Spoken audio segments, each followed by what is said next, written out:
2020 წლის 11 თვეში ქართული ბანკების შემოსავალი ფიზიკური პირების შესახებიდან 107 მილიონი ლარით არის შემცირებული და მან $1.850 მილიონი ლარი შეადგინა. პანდემიური 2020 მარტივი ქართული საფინანსო სექტორისათვის ნამდვილად არ ყოფილა. მიუხედავად იმისა, რომ ბანკები ყველა საერთაშორისო ორგანიზაციის შეფასებით საქართველოში კრიზისს კარგად მომზადებულები შეხვდნენ, მათ შორის ეროვნული ბანკის დირიჟორობით. ამდენჯერმე მომხმარებლების სასესხო ვალდებულებების გადავადების, ლოკდაუნების, გაჩერებული ეკონომიკების ფონზე წლის ბოლოს ბანკები მინიმალურ მოგებაზე თუ გავიდნენ, ეს კარგი მაჩვენებელია. ყოველ შემთხვევაში, ასეთი იყო პროგნოზები შუა წელში. როგორ ვასრულებთ 2020-ს, რა მოლოდინებია, როგორ ვემზადებით 2021-ისათვის, ვახტანგ მუცხრიკიძე TBC-ის გენერალური დირექტორი გვერდება საქმიან დილას ეთერში. მოგესალმებით ბატონო ვახტანგ. მადლობა იმისთვის, რომ ხართ ჩვენთან ერთად. მშვიდობისა. გამარჯობა მოგესალმებით მეგობრებო. სისხამდილი ცხრისნახევრიდან ოთარ ნადარაია შევაწუხეთ ის ჩვენთან ერთად ყოველ პარასკევს მთელი TBC კაპიტალის გუნდი ტრადიციულ მიმოხილვას აკეთებს, მაგრამ მაინც ვისარგებლებ ამ ინტერვიუთი და ვიდრე საბანკო თემატიკაზე გადავალ ეკონომიკურ ვითარებასთან და მოლოდინებთან დაკავშირებით. ვახტანგ, თქვენი მოლოდინები 2021-თან დაკავშირებით, ამით მინდა გავხსნა ეს ინტერვიუ და ჩემი პირველი კითხვა სწორედ მოლოდინებს უკავშირდება. რა მოლოდინები გაქვთ შეფასებებთან ერთად 2021-ზე? 2021 წელი გიორგი ალბათ საკმაოდ რთული იქნება, ეხლა პრემიერსაც უყურებთ გადაცემაში, რომელიც გუშინ ქონდა პარლამენტში გამოსვლა და გამომდინარე აქედან ალბათ შეიძლება ითქვას მთავრობას ეროვნულ ბანკს მუწვის ხიდზე უნდა გაიარონ, რომ შეცდომების საშუალება არ არსებობს. მოგეხსენებათ, რომ ბიუჯეტი საკმაოდ დეფიციტური იქნება, 7%-ზე მეტი იქნება, საჭირო იქნება ერთი სოციალური პროექტების განხორციელება, მეორე მხრივ საჭირო იქნება გააგრძელდეს ისევ იმ მოცულობით ინფრასტრუქტურული პროექტების განვითარება, რომელიც ერთის მხრივ დასაქმებას, მეორე მხრივ ეკონომიკის დასს შეუწყობს ხელს, მნიშვნელოვანი იქნება ინფლაციის, მიზნობრივი ინფლაციის გარშემო იყოს ინფლაცია და ამავე დროს კურსის სტაბილურობა. ეს ყველაფერი და ამ შემთხვევაში საკმაოდ ისეთი გამოწვევა იქნება, იცით რომ განსაკუთრებით 2021 წლის პირველი ნახევარი იქნება ბევრი გამოწვევები COVID-დან გამომდინარე, ამიტომ შეცდომების საშუალებები არ ძალიან მოზომილი უნდა იყოს და ძალიან თითოეული ნაბიჯი მოზომილი და სწორად უნდა იყოს გადაწყვეტილი, რომ 2021 წელი სწორად გადაიტანოს საქმე.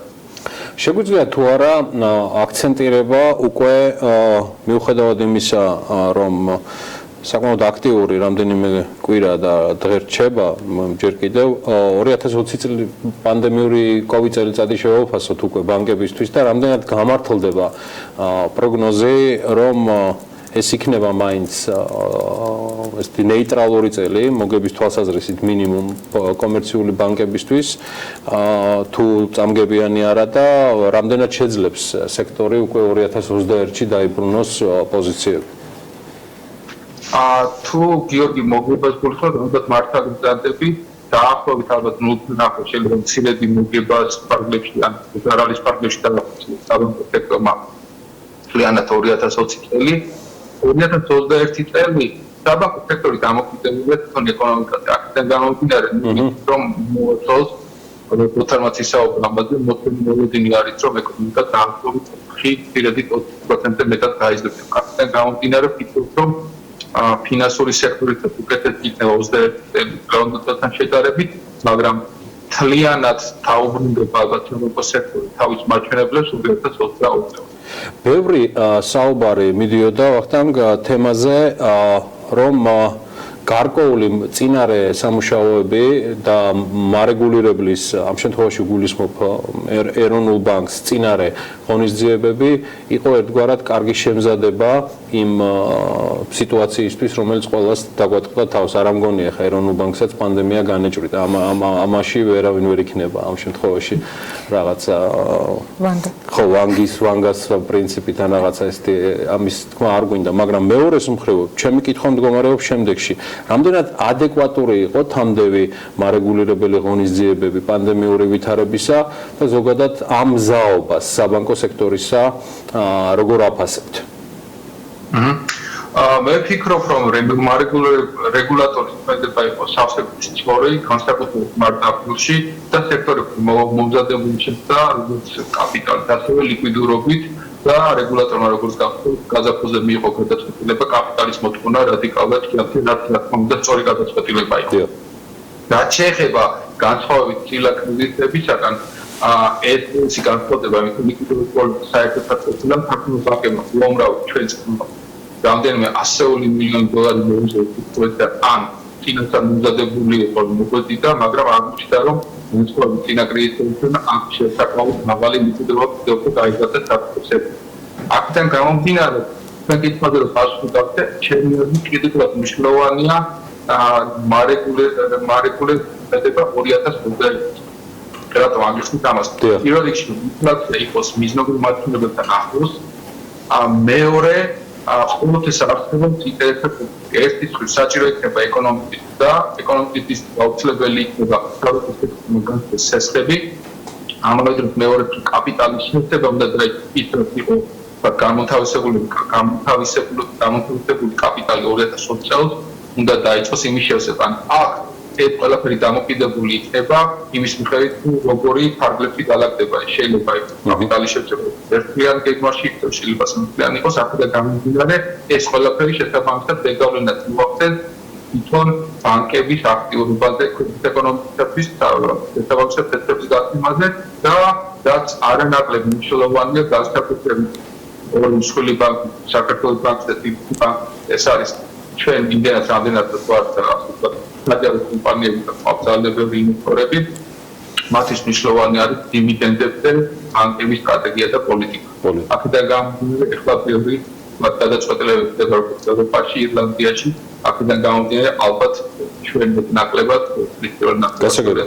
კარგი, TBC-ის თემებზე გადავიდეთ და ეხლა უკვე ანა ამ რეალობაში რომელიც თქვენც აღწერეთ, როდესაც კაპიტალის მოთხოვნა გაიზარდა, როცა იყო ძალიან ბევრი გამოწვევა, პირველი შოკი, პირველი ლოკდაუნი და ასე შემდეგ, დღეს ამ გადმოსახადიდან, როცა ბანკს მოუწია, რომ ძალიან დიდი რესურსი დაეხარჯა მათ შორის დისტანციურ მუშაობაზე და სხვა ყველა იმ გადაწყობაზე, რაც დასჭირდა პანდემიას.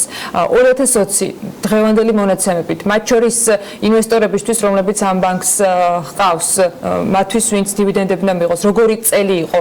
დღეს რა შეგვიძლია ვთქვათ, რა იყო მთავარი TBC-ისთვის 2020-ში? 2020 წელი ჩვენთვის მთავარი იყო სტაბილურობა, ან მაქსიმალურად გასაგებია ვარამარტი საქართველოში არ ვთქვიან გლობალურად ფინანსური სექტორისათვის სოფლიოში იყო გამოწვევა, აქედან გამომდინარე მთავარი იყო ჩვენი სტაბილურობა, შესაბამისად მართალია რომ აგვიჩვენებთ რომ ჩვენ ოპერირება შეგვიძლია COVID-ის გამოწვევის სექტორში ფაქტიურად მოდელი რადიკალურად უნდა შეგვეცვალოთ და ჩვენ ამოგვიწყდა ფაქტურად მარტო აპრილის განმავლობაში TBC-ს შეძლო რადიკალურად შევცვალოთ მოდელი და ეს დაახლოებით 96-99% ჩვენი ტრანზაქციებისას ხდება ფიზიკურად ფილიალებში ჩვენი მომხმარებლის მოწვევა და ძალიან მნიშვნელოვანი და საკმაოდ უწევი პერიოდში შევცვალოთ ამ დაგეგმას. ერთგვარი სტრუქტურა და სისტემა უკვე აწყობილია პანდემიასთან თანაცხოვრების რეჟიმში 2021 წლისათვის რას გეგმავთ მათ შორის დაასახელეთ კიდეც რა იქნება მომავალ წელს მთავარი რომ გაკეთდეს მაგრამ საბანკო სტრუქტურაში რა სიახლეებს უნდა ველოდოთ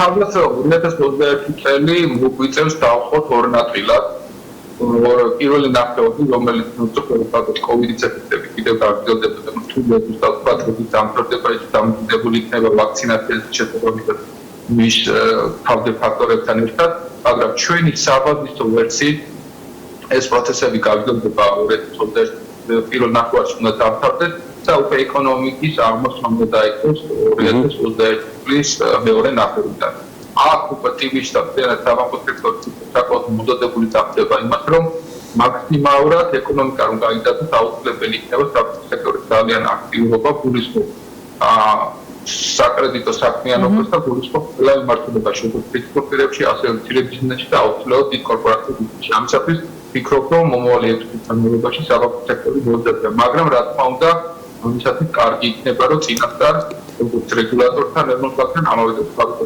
ფინანსურ რომ სამუშაო ჩატარდა. თქვენ კი ახსენეთ სტაბილურობა ბატონო ვახტანგ, მაგრამ TBC-ის შემთხვევაში წელს ძალიან დიდი გამოწვევების წელი იყო, მათ შორის უზბეკეთში გაფართოების ნაწილში, სადაც სულ რამდენიმე დღის წინ უკვე წარადგინეთ ახალი ხელმძღვანელი, ვინც ამ მიმართულებას უხელმძღვანელებს.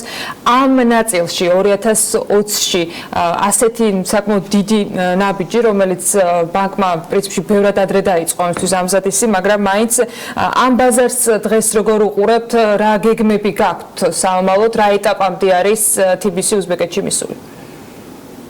ხო, ეს ჩვენთვის არის ფუნდამენტალურად მნიშვნელოვანი სტრატეგიული გადაწყვეტილება, ან ჩვენ უკვე ერთ წლის წინ 18 წლის წინ გადავწყვეტეთ, რომ ჩვენ საქართველოში არ ვეპერიოდს დავსვით ჩვენ საქმიანობას უცხოურ ბანკებზე და მინდა გითხრათ, რომ დაახლოებით ოპერირება ფებრუარია და 10000-ზე მეტი ჩამოყალიბებულია ჩვენი აპლიკაცია TBC ბანკის მფარველები ყავს. გვაქვს დაახლოებით 15 სერვის ცენტრი და ფილიალი ტაშკენტში და საკმაოდ დიდი ამბიციები გვაქვს. ვფიქრობ, რომ ჩვენი TBC ჯგუფისათვის მარტო უზბეკეთის ოპერაციები მომავალი 3-4 წლის განმავლობაში საკმაოდ მატერიალური გაწევები დაფინანსებს. უნდა ველოდოთ თუ არა სხვა ქვეყნებშიც თქვენს აქტიურობას? ბატონო? სხვა ქვეყნებშიც უნდა ველოდოთ თუ არა თქვენს აქტიურობას? ჩვენი კონცენტრაცია 2021 წელს იქნება მხოლოდ უზბეკეთს და უცხოეთს და მხოლოდ აი 21 ჩვენს მიერ დაგეგმილი ნაბიჯით და მისი შეფასების შემდეგ მივიღებთ გადაწყვეტილებას 2020 წელზე რა მიმართულებებში გავიხაროთ მომწონს. ჩვენი საუბრის ბოლოს მაინტერესებს ერთ-ერთი სისტემური ბანკის პირველი პირის გზავნილი ბიზნესისათვის, რას გეგმავს ბანკი და რას აკეთებს კონკრეტულად ბანკი ბიზნესის მხარდასაჭერად.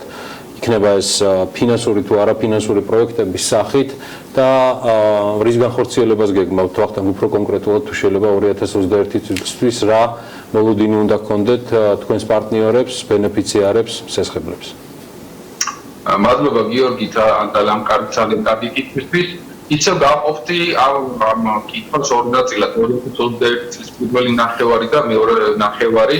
ანუ პირველ ნახევარში როდესაც ჯერ კიდევ COVID-ის სიტუაცია იქნება ქვეყანაში, ჩვენ ვფიქრობთ, რომ და გავაგზავნეთ პარტნიორობა ისეთ კომპანიებთან და მოხარებებთან, რომელსაც პრობლემები შეექმნათ COVID-ის გამო და მათთან მაქსიმალურად შევიწყდეთ და მაქსიმალურად პარტნიორულად მოვიფიქროთ, როგორ შეიძლება თქვა COVID-ის შემდეგ დაულაგოთ და ბიზნესების გაგრძელება შეძლონ.